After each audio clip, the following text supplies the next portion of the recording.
जाएगा।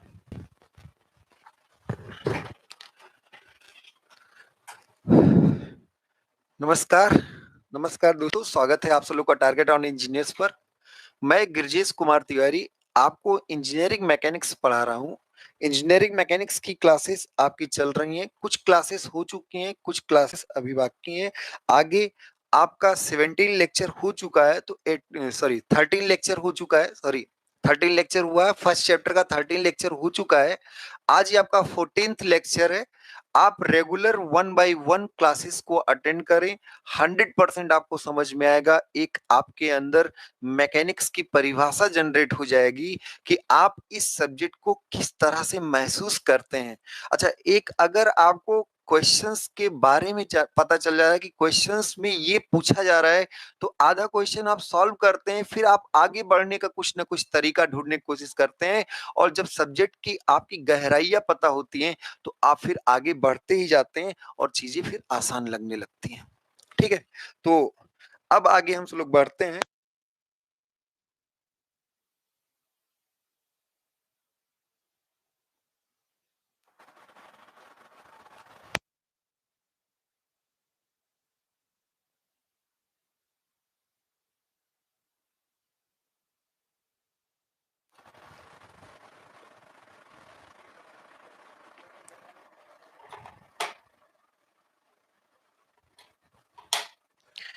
चलिए, तो इस सब्जेक्ट के नेक्स्ट लेक्चर को पढ़ते हैं। और आज का लेक्चर बहुत बेहतरीन होने वाला, बहुत इंपॉर्टेंट होने वाला है। इस लेक्चर में आपको बता दें कि हम सब लोग आज मूवमेंट के बारे में जानेंगे कि मूवमेंट क्या है और मूवमेंट फिजिकली हमें क्या सिग्निफाई करता है, क्या बताने की कोशिश करता है। ठीक है, तो सारी चीजें हैं, बहुत आसान है, बहुत टेंशन लेने की जरूरत नहीं है। थोड़ा सा आप अप्रोच करें कि मूवमेंट के बारे में एहसास करिए, फील करिए। अगर आपको सच में फील हो गया, तो फिर आगे जिंदगी आसान होती चली जाएगी। बहुत टेंशन लेने की जरूरत नहीं है। इंजीनियरिंग मैकेनिक्स के बाद अगर आप सुन पढ़ते तो शायद आपको और आसान लगता। ठीक है, अब आप खुद एक बार सोचिएगा, अपने से फील करिएगा, क्या कभी आप किसी एक डाल पर लचके हुए हैं? और जब आप डाल पर लचकते हैं, तो क्या जड़ से वो ऐसे घूम जाता है? ऐसे डाल है, ऐसे अगर डाल है, यहाँ आप लचक गए और ये उसकी जड़ है, तो क्या ये ऐसे घूम जाता है, हॉरिजॉन्टल से ऐसे नीचे हो जाता है? क्या बांस जितने बैम्बू बैम्बू ट्री हैं, उसको जब आप पकड़ के लचक रहे होते हैं, तो क्या ऐसे घूम जाता है? क्यों? क्वेश्चन आया क्यों? क्या आपने कभी रेंच अप्लाई करके किसी एक नट को खोला है? स्क्रू ड्राइवर की बात नहीं, वहां पे कपल की बात आ जाएगी, वो हम सब लोग बाद में बात करेंगे। मूवमेंट का ही एक दूसरा वर्जन आएगा, कपल। लेकिन अभी आप सोचिए, क्या आपने किसी रेंच के द्वारा, क्या किसी आपने रेंच से होल्ड किया नट को? जब आपने नट को होल्ड किया, फिगर आप देख लेंगे, मजा ही आ जाएगा। ये एक रेंच है, और इस रेंच से आपने हेक्सागोनल नट को होल्ड पहले किया, फिर आप इसको कभी घुमाए हैं? ऐसा आप स्क्रू जैक जब अप्लाई करते हैं, स्क्रू जैक में रॉड लीवर लगा के ऐसे घुमा रहे होते हैं। आप शीशा झूला में एक तरफ बैठ जाए, तो क्या वो घूम जाता है? जहां घूमने की, जहां रोटेशन की बात आएगी, बिना मोमेंट के हो ही नहीं सकता।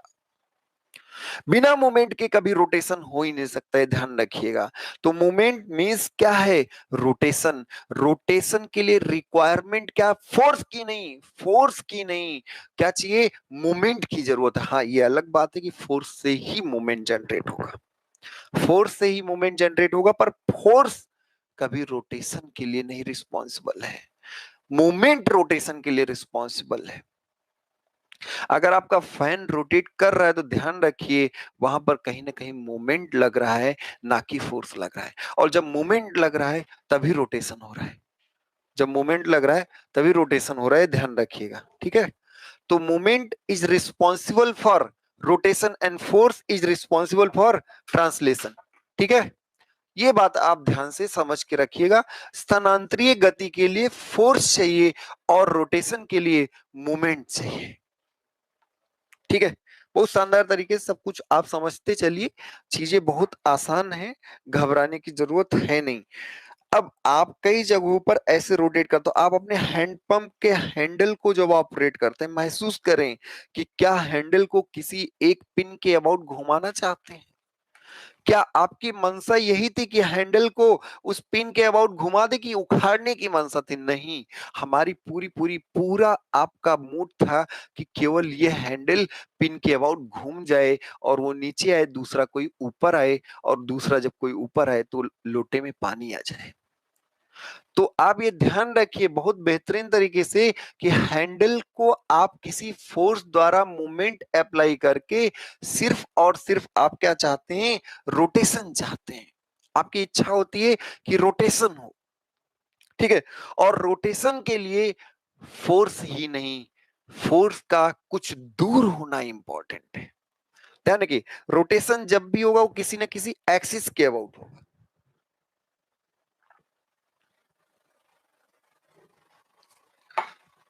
रोटेशन जब भी होगा वो किसी न किसी क्या होगा?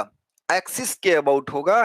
और एक्सिस से जब फोर्स दूर होगा तब रोटेशन होगा। फोर्स कैसे दूर, कैसे जान पाएंगे? तो अगर फोर्स का लाइन ऑफ एक्शन एक्सिस से दूर है तो रोटेशन होगा, वो रोटेशनल इफेक्ट जनरेट कराना चाहेगा। अगर आप एक डोर को खोलना चाहते हैं तो डोर को देखिए, जिस एक्सिस के अबाउट डोर घूमता है ना, जिस भी एक्सिस के अबाउट डोर घूमता है, उससे कहीं ना कहीं आप दूर फोर्स लगाते हैं। अपने फोर्स का दायरा, हाँ ये अलग बात है कि अगर ज्यादा से ज्यादा दूर लगाते हैं तो मूवमेंट ज्यादा डेवलप होता उसी फोर्स द्वारा। एक बार आप महसूस करें, क्या आपने गांव में चक्की चलाई है? आटा ऐसे चक्की चलाई है? कुछ लोग दीपावली के समय अभी भी जाता जिसको बोलते थे, ऐसे आटा चक्की चला रहे थे, घुमा रहे होते, रोटेट करा रहे होते। और जब आप रोटेट करा रहे होते हैं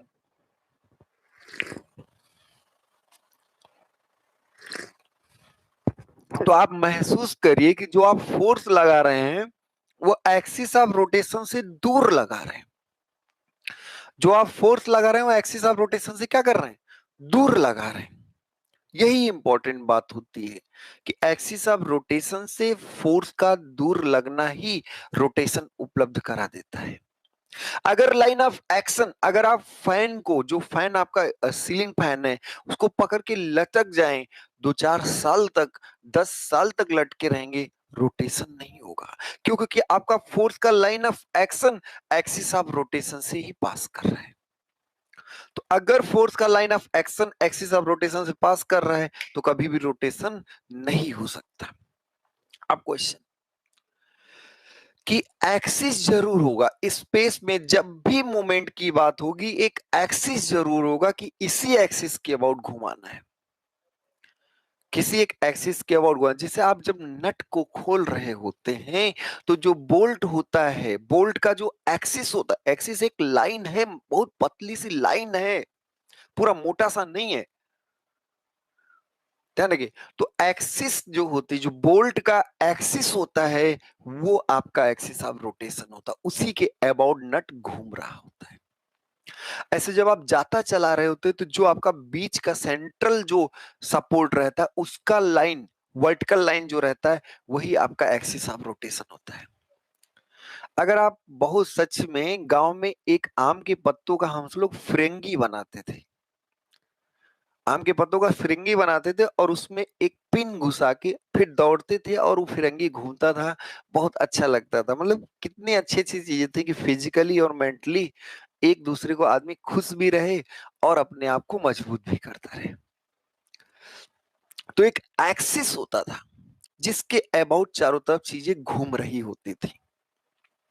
जब डोर आप घुमाते हैं, जब आप डोर को घुमाते हैं तो एक हिंज पर एक वर्टिकल एक्सिस होता है जिसके अबाउट डोर घूम रहा होता है, जिसके अबाउट डोर घूम। स्लाइडिंग डोर की बात नहीं कर रहे हैं, जो ग्लासेस के स्लाइडिंग डोर, स्लाइडिंग डोर में जो हिल्स लगी हुई हैं, स्लाइडिंग डोर में जो हिल्स लगी हुई हैं उसमें एक्सिस ऑफ, जो रोटेट करेगा वहीं तो एक्सिस ऑफ रोटेशन होगा।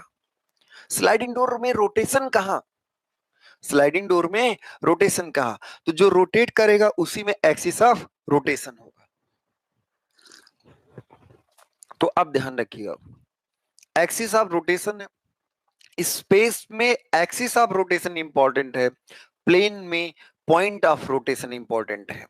अगर कोई भी चीज, कोई एक ऑब्जेक्ट ऐसे है, ठीक है, इसको हम किसी एक एक्सिस, ऐसे इसी एक्सिस के अबाउट हिंज कर दिए, जैसे आप पेंडुलम क्लॉक ही देखे होंगे, तो पेंडुलम क्लॉक के बारे में आप समझिए कि ऐसे इसको हमने एक पिन कर दिया, एक पिन ऐसे कर दिया, यहां पर एक ऐसे पिन लगा दिया, और जब पिन लगा दिए तो अब ये ऐसे घूम सकता है।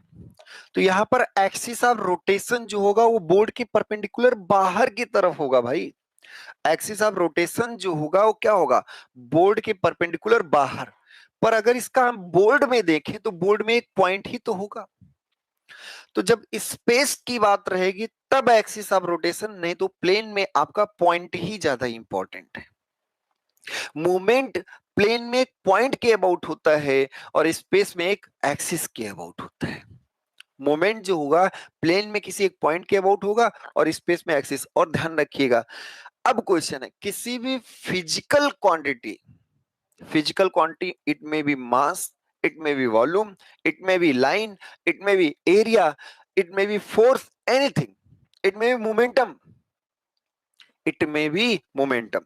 तो किसी भी फिजिकल क्वांटिटी को उसके पोजीशन वेक्टर से मल्टीप्लाई करने पर, अब पोजीशन वेक्टर जब भी बात आएगी तो एक रेफरेंस पॉइंट जरूर होगा कि इससे ये पोजीशन है, एक रेफरेंस पॉइंट क्या होगा, जरूर होगा। तो ध्यान रखिएगा, पोजीशन वेक्टर से मल्टीप्लाई करने पर उस क्वांटिटी का, उस फिजिकल क्वांटिटी का क्या मिल जाता है, मोमेंट मिल जाता है। सिंपल सी बात।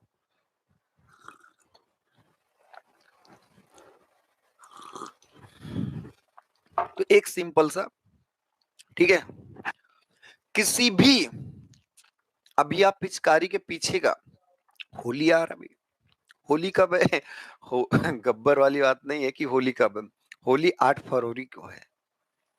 8 फरवरी को आप लोग होली मनाएंगे, होली मनाएंगे तो पिचकारी को पीछे से स्क्रू करके टाइट करेंगे, घुमाने की कोशिश करेंगे, टोटी खोल रहे होते हैं यार, पर वो कपल होता है इसलिए अभी उस पर बात हम सब लोग नहीं कर रहे हैं।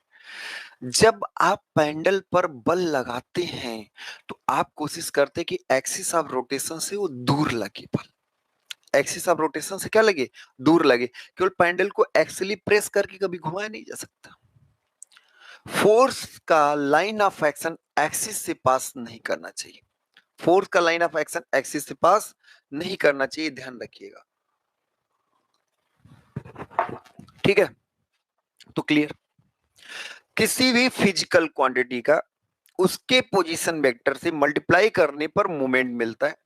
इसका मतलब हुआ, इसका सिंपल सा मतलब हुआ कि अगर हम आर को एम से मल्टीप्लाई कर दें तो ये मिल जाएगा मोमेंट ऑफ मास। ये क्या मिल जाएगा, moment of, where M is mass and R is the position vector of mass. तो ये क्या हो जाएगा, मोमेंट ऑफ मास।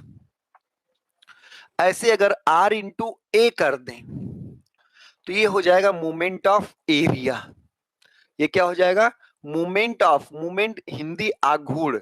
तो ये ध्यान रखिएगा, आघूर्ण एक जनरलाइज टर्म है और आघूर्ण ये बताता है, क्या बताता है, किसी भी फिजिकल क्वांटिटी को पोजीशन वेक्टर से मल्टीप्लाई करने पर मोमेंट मिल जाता है। तो ये क्या हो जाएगा, मोमेंट ऑफ एरिया, ठीक है।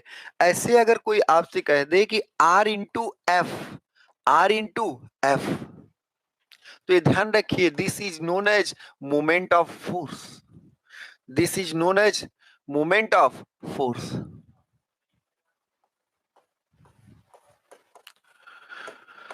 ठीक है। तो किसी फोर्स वेक्टर का उसके पोजीशन वेक्टर से मल्टीप्लाई कर देने पर मोमेंट ऑफ फोर्स मिल जाता है।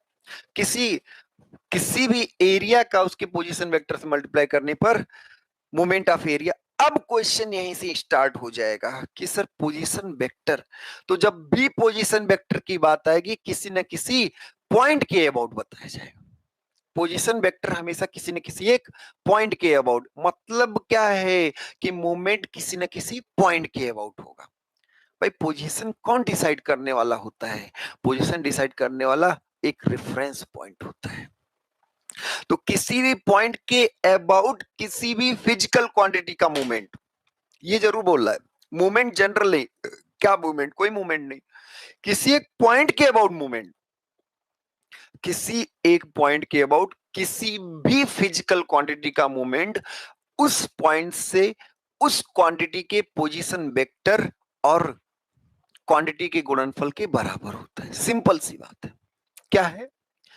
किसी भी पॉइंट के अबाउट बल का मूवमेंट, बल आघूर्ण जिसको बोलेंगे, किसी भी बिंदु के सापेक्ष किसी एक बल का आघूर्ण उस बल के उस पॉइंट से पोजीशन वेक्टर और बल के गुणनफल के बराबर होता है।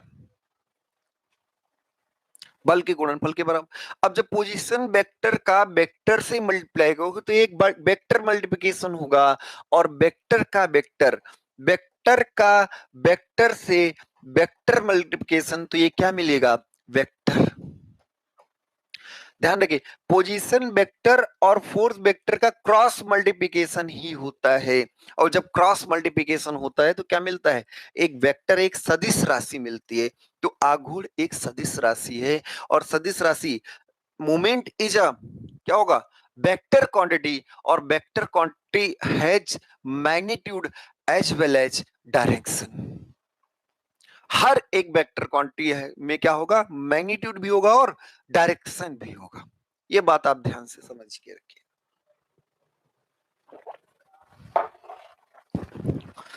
चलिए तो आगे बढ़े।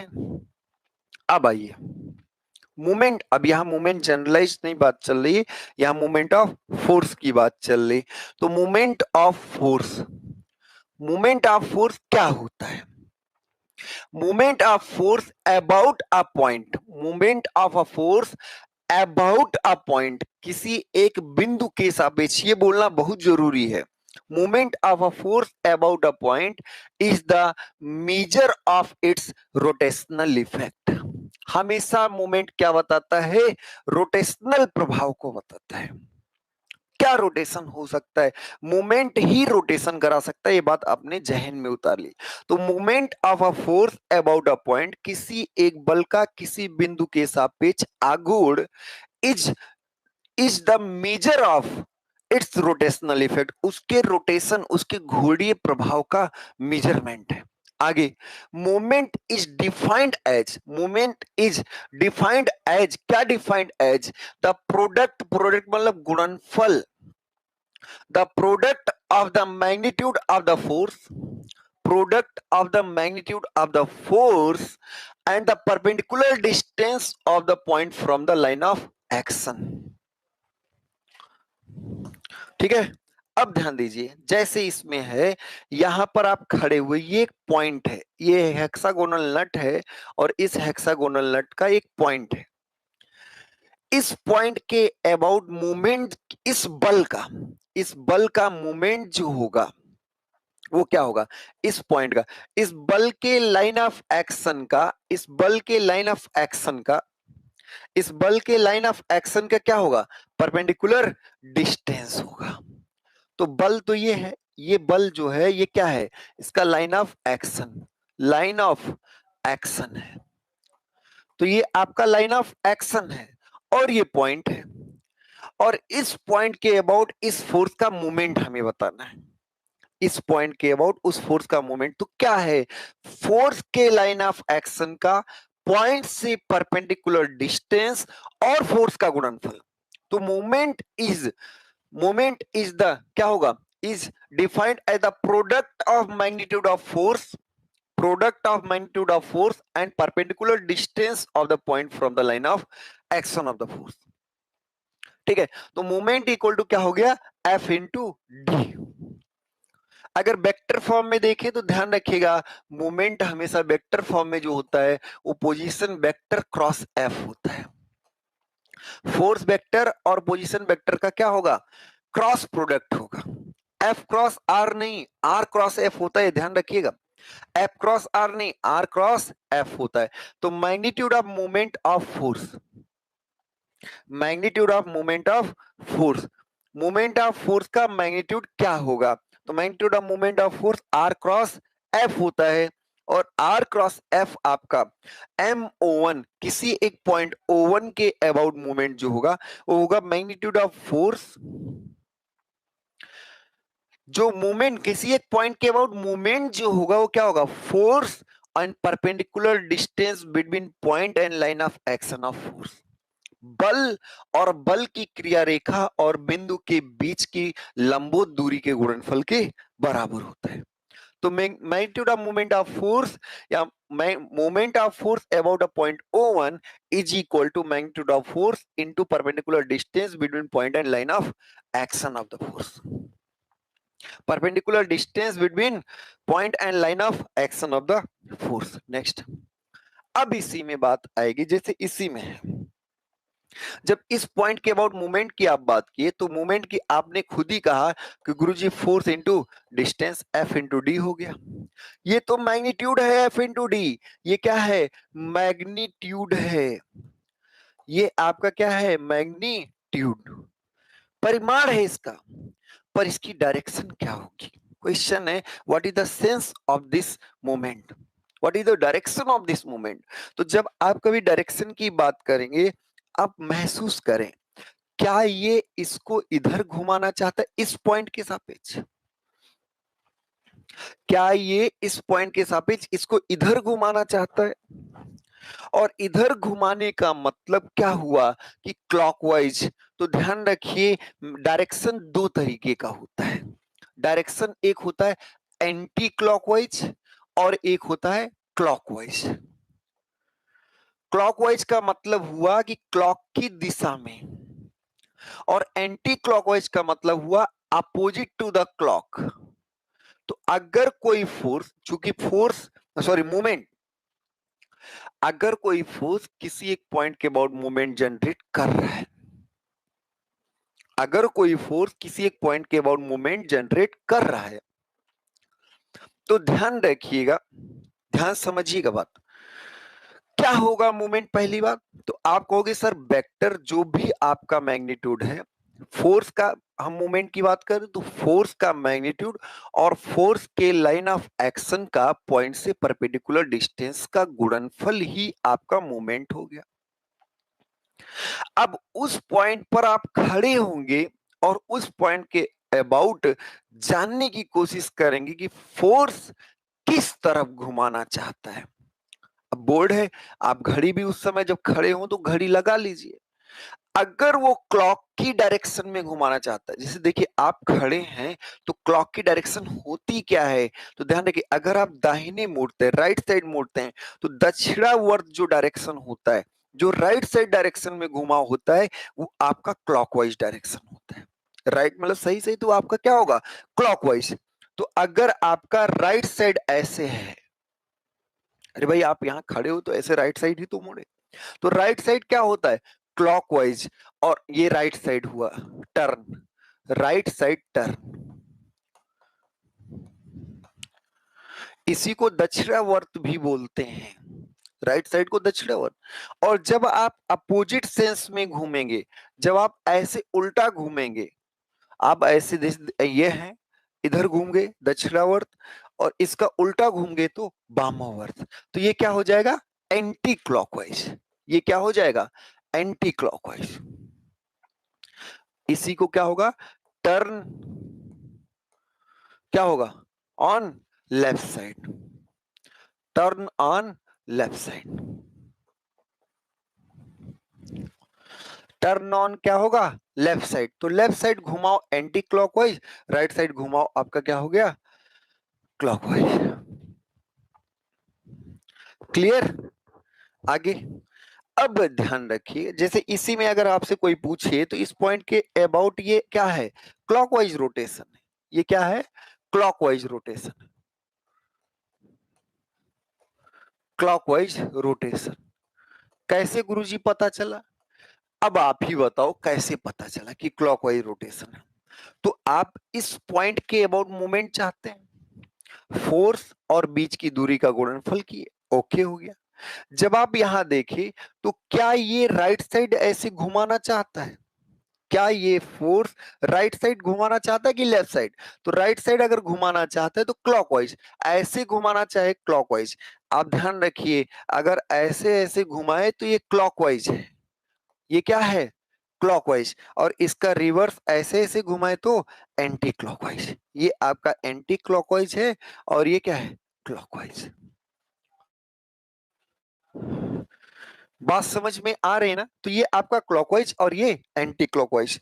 अब हमारा अपना, जैसे अपना ही नहीं, स्टैंडर्ड बुक्स का भी ये मानना रहता है, किसी एक को तो आप प्लस माइनस लेके चलना ही पड़ेगा भाई, किसी एक को तो प्लस माइनस आपको लेके चलना पड़ेगा ना।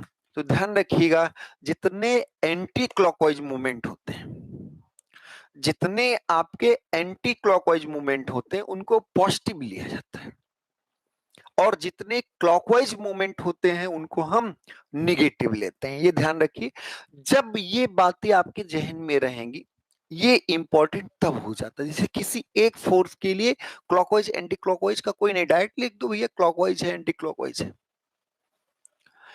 किसी एक फोर्स के लिए आपके मूवमेंट में बहुत परेशानी नहीं है, क्योंकि एक फोर्स के लिए आप तो या तो क्लॉकवाइज लिख दोगे या एंटी क्लॉकवाइज लिख दोगे, उसमें आपकी बहुत ज्यादा समस्या आने वाली नहीं है। क्लियर हुआ?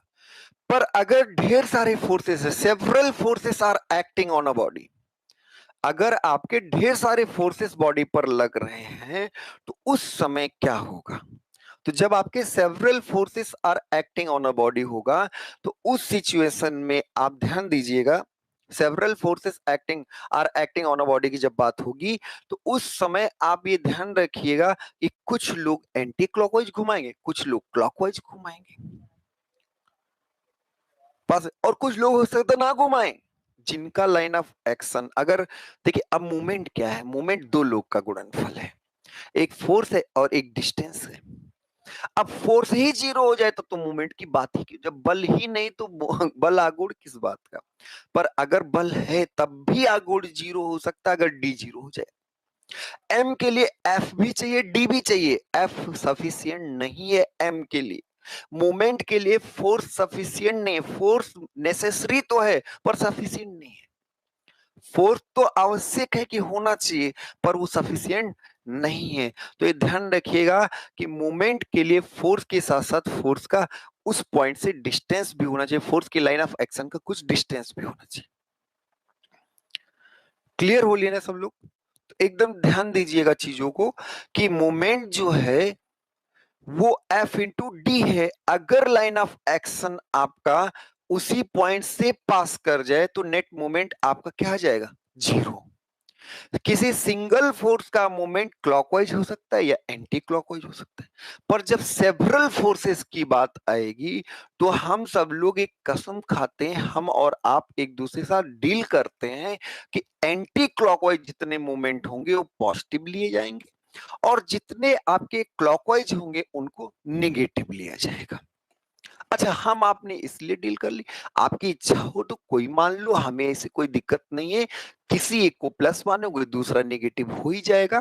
लेकिन अगर हमारी और आपकी ट्यूनिंग मैच करे, और हमारी आपकी नहीं, अगर यूनिवर्सल लेवल पे, पूरे आपके इंटरनेशनल लेवल पे हमारी आपकी ट्यूनिंग मैच कर जाएगी, तो कहीं भी अगर आप भाषण दे रहे होंगे तो हर कोई आपकी इस बात को समझ जाएगा।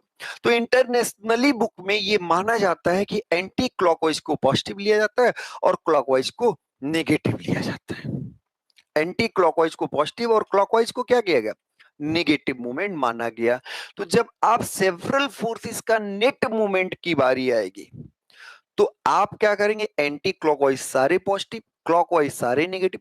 अब आपका जो नेट आया, अगर पॉजिटिव आया तो वो खुद ही बता रहा है कि भैया नेट जो है वो एंटी क्लॉकवाइज है। और नेट अगर नेगेटिव आ गया, एक नियम को तय करते हुए अगर नेट नेगेटिव आ गया तो कह रहा कि नहीं भाई, नेट मूवमेंट क्लॉकवाइज है। पर जब आप तय किए रहे कि हम एंटी क्लॉकवाइज को पॉजिटिव लेंगे और क्लॉकवाइज को नेगेटिव लेंगे, तब नेगेटिव अगर आता है तो बता रहा है क्लॉकवाइज, और तब अगर पॉजिटिव आता है तो बताएगा एंटी क्लॉकवाइज। क्लियर हुआ? तो ध्यान रखिएगा, direction of movement of force, anti clockwise direction, और इसको पॉजिटिव लेते हैं, क्लॉकवाइज डायरेक्शन को नेगेटिव लेते हैं। क्लॉकवाइज डायरेक्शन को क्या लेंगे, नेगेटिव। नोट करना है कि कैसे क्लॉकवाइज एंटी क्लॉकवाइज पहचाने। तो क्लॉकवाइज एंटी क्लॉकवाइज पहचानने के लिए आपको उस पॉइंट पर अपने आप को खड़ा करके और एहसास करना पड़ेगा। जैसे हम इसको क्लॉकवाइज क्यों बता दिए, क्योंकि हम यहाँ खड़े हुए, और जब खड़े हुए तो हमें पता चला कि ये बल आपके इस रेंज को, इसको घुमाना चाहता है क्लॉकवाइज। तो आपको, अब जैसे आपने तो पेन एक रखो भाई, वहां पे पुट करो किसको, पेन को, ठीक है। तो आप note, put the pen on perpendicular distance, put the pen, ऐसे पेन को, जैसे एक पॉइंट था, एक रेंज था, यहाँ फोर्स लगा था इस पॉइंट के बाद, मूवमेंट के बाद, तो आप इस यहाँ पर पेन रखो, ये पेन है, परपेंडिकुलर डिस्टेंस पर ये क्या रखो, पेन, ऐसे। और जब पेन रखो और इसको जिस पॉइंट के अबाउट चाहिए उसको आप मान लीजिए फिक्स पॉइंट, ये आपका फिक्स पॉइंट है। अब आप खुद सोचो कि ये बल किधर घुमाएगा, आप खुद ही समझ जाओगे। तो क्या है, put the pen on perpendicular distance, perpendicular distance पर पेन रखो, and hold the one end of the pen where you want to find the moment. जिस पॉइंट के अबाउट आप मूवमेंट चाहते हैं उसको आप होल्ड करो, इसको होल्ड करो, ऐसे पकड़ लो, होल्ड कर दो। तो आप डिस्टेंस पर पी ऐसे रखेंगे और इसको होल्ड कर देंगे, ऐसे होल्ड।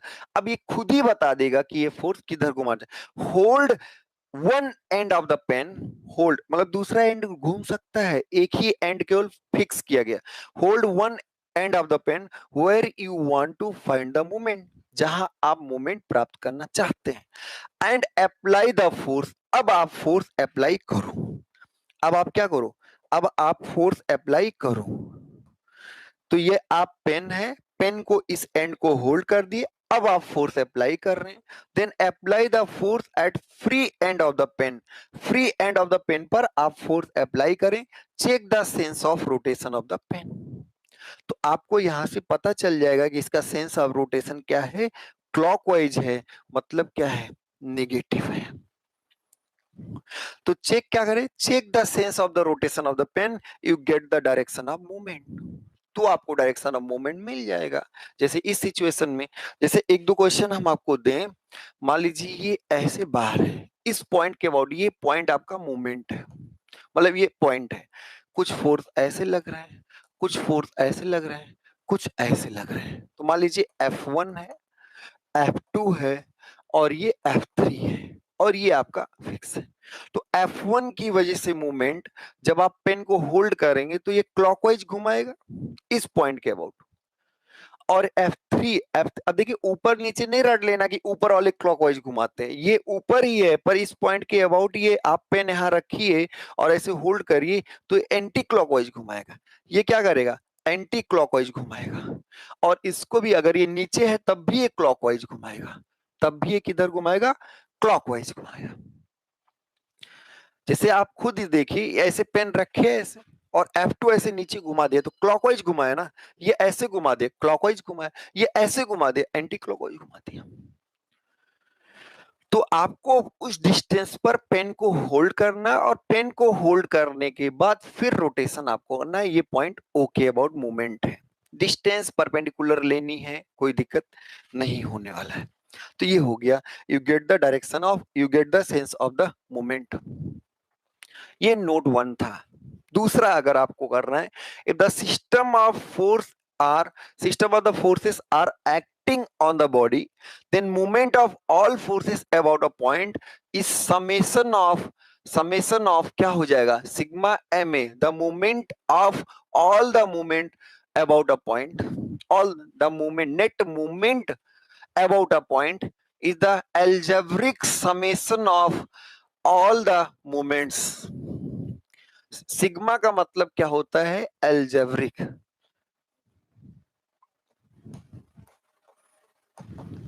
एल्जेब्रिक समेशन, मतलब जो प्लस वो प्लस, जो माइनस वो माइनस। तो सिग्मा जब भी ध्यान रहेगा एल्जेब्रिक, और हमने आपने तय कर लिया है, हमने आपने क्या तय कर लिया है कि एंटी क्लॉकवाइज पॉजिटिव और क्लॉकवाइज नेगेटिव। ठीक है। तो if system of forces are acting on the body, the movement of all the forces about a point is the algebraic sum of the all the movement, algebraic summation of movement at all forces about the same point.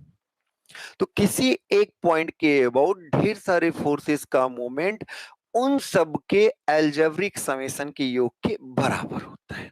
अब आपका problem 3 है। अगर आपको याद हो तो 3 problems हो चुकी हैं, ये आपका सॉरी 2 प्रॉब्लम हो चुकी हैं, ये आपका तीसरा प्रॉब्लम है थियरी नोट।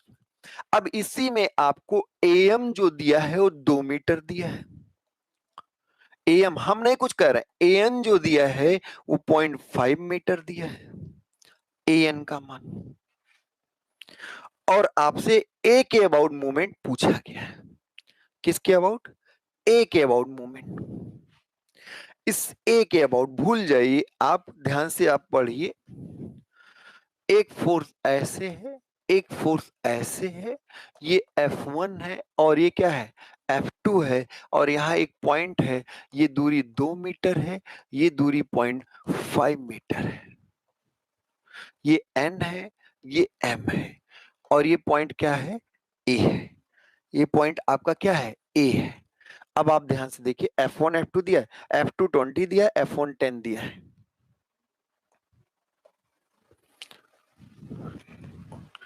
ये आपका 10 न्यूटन है और ये आपका 20 न्यूटन है। देखिए ध्यान से, हम कुछ नया नहीं कर रहे, F1 और F2। अब ए के अबाउट मूवमेंट आपको बताना है, तो आप बताइए M A, net movement about A, movement about point A, और मूवमेंट हमेशा किसी न किसी पॉइंट की बात करेगा। तो अब अगर हम देखें तो आप बताइए F1 की वजह से मूवमेंट जो होगा, F1 यहां खड़े हैं और ये इसे पेन, तो क्या F1 इसको एंटी क्लॉकवाइज घुमाएगा, तो आप इसको प्लस लेंगे, तो दूरी क्या है 10 इंटू 0.5, और एंटी क्लॉकवाइज का मतलब पॉजिटिव।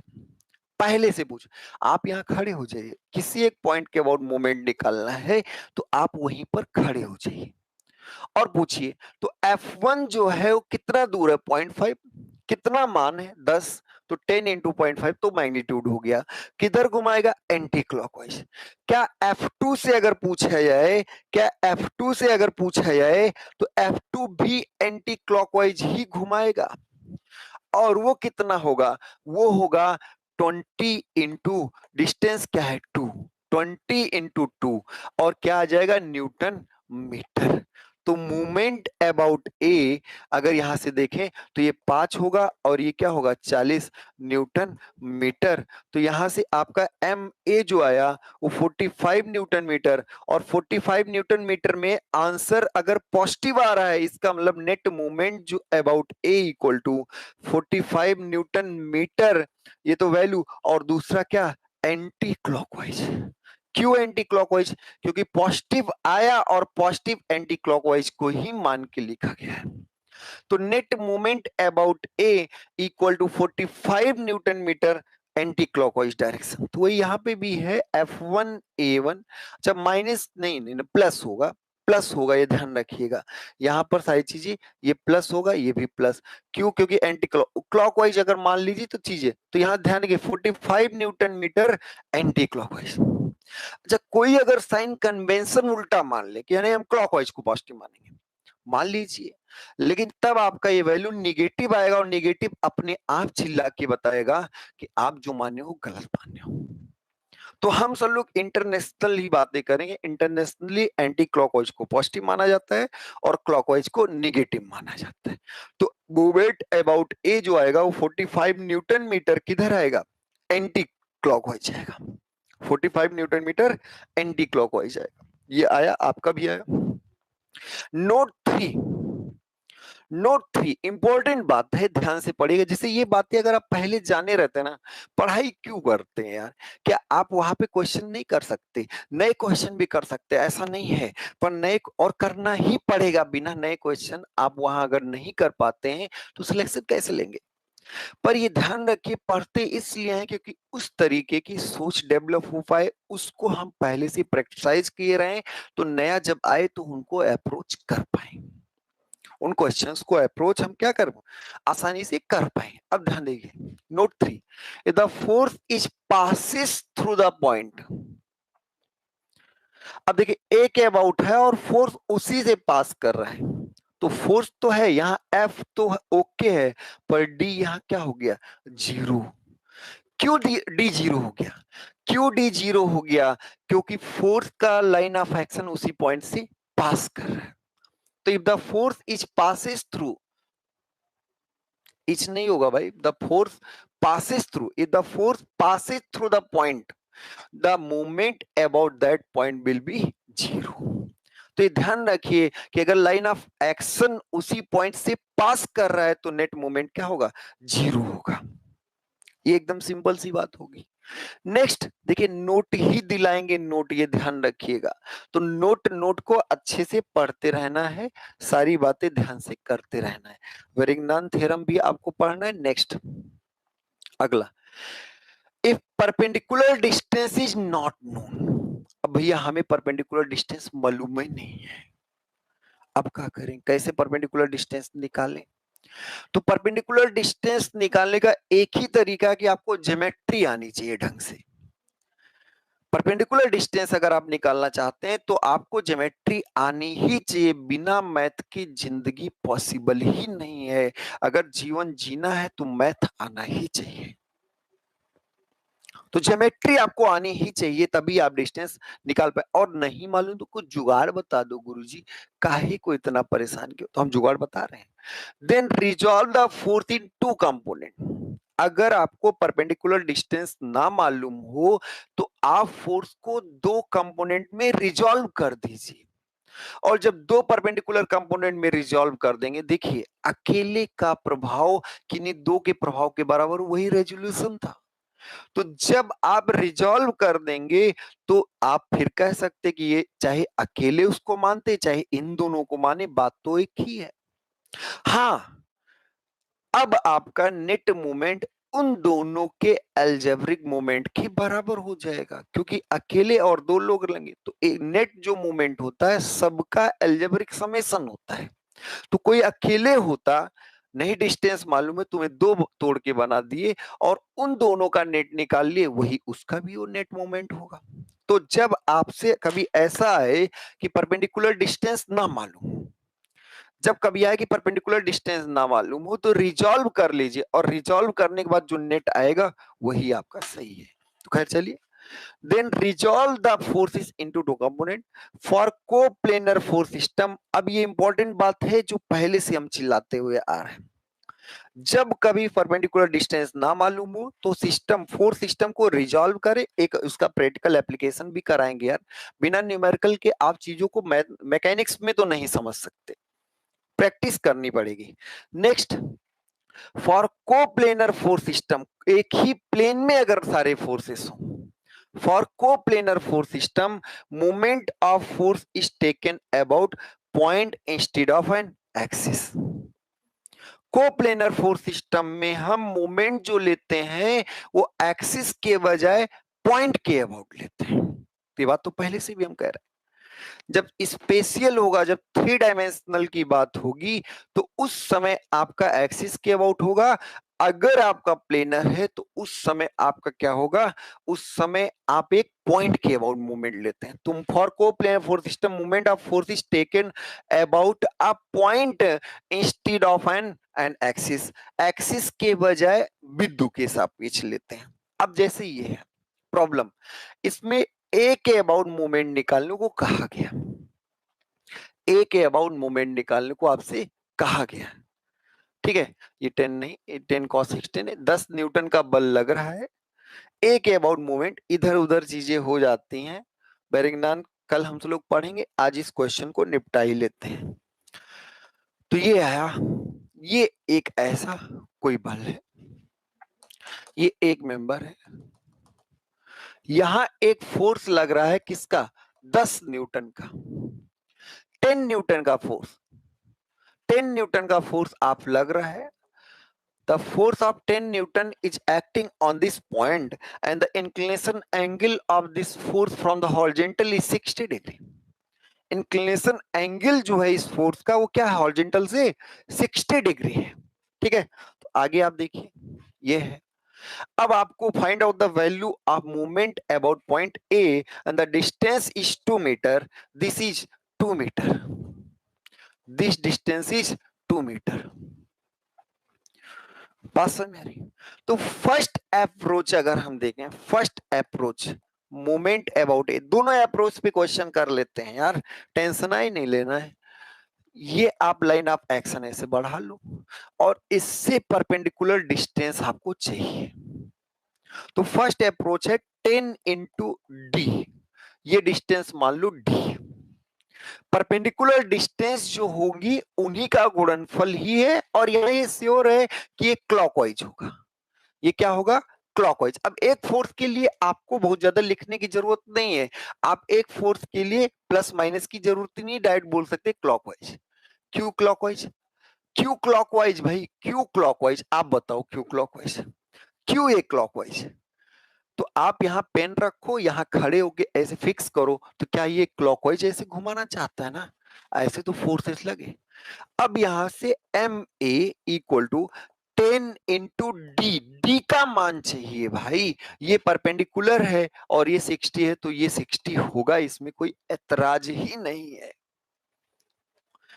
अगर ये 60 है तो ये 60 होगा। इस ट्रायंगल में अगर आप ध्यान से देखें तो आप साइन 60 इक्वल टू, इस ट्रायंगल में आप लिख सकते हैं साइन 60 इक्वल टू d/2।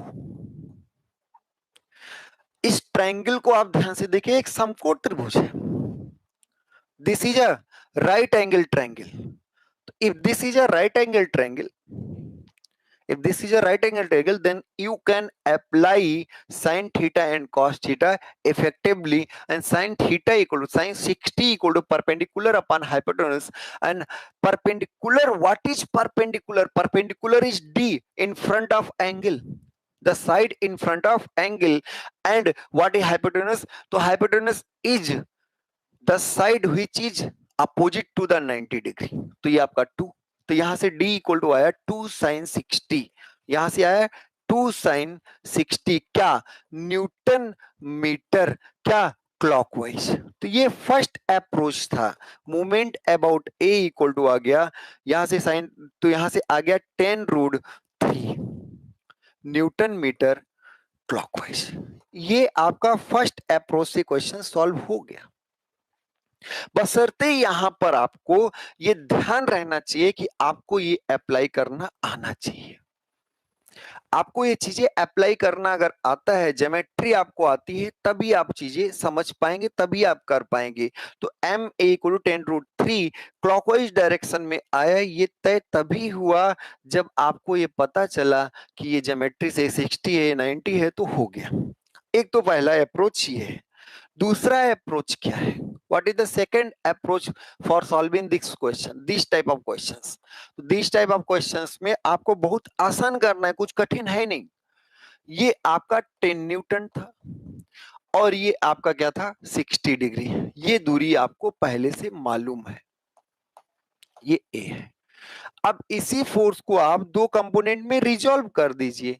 एक पहला कंपोनेंट इधर आएगा 10 cos 60, आपको हम पहले भी बता चुके हैं, जो पास है वो कॉस है, और दूसरा कंपोनेंट आएगा 10 sin 60।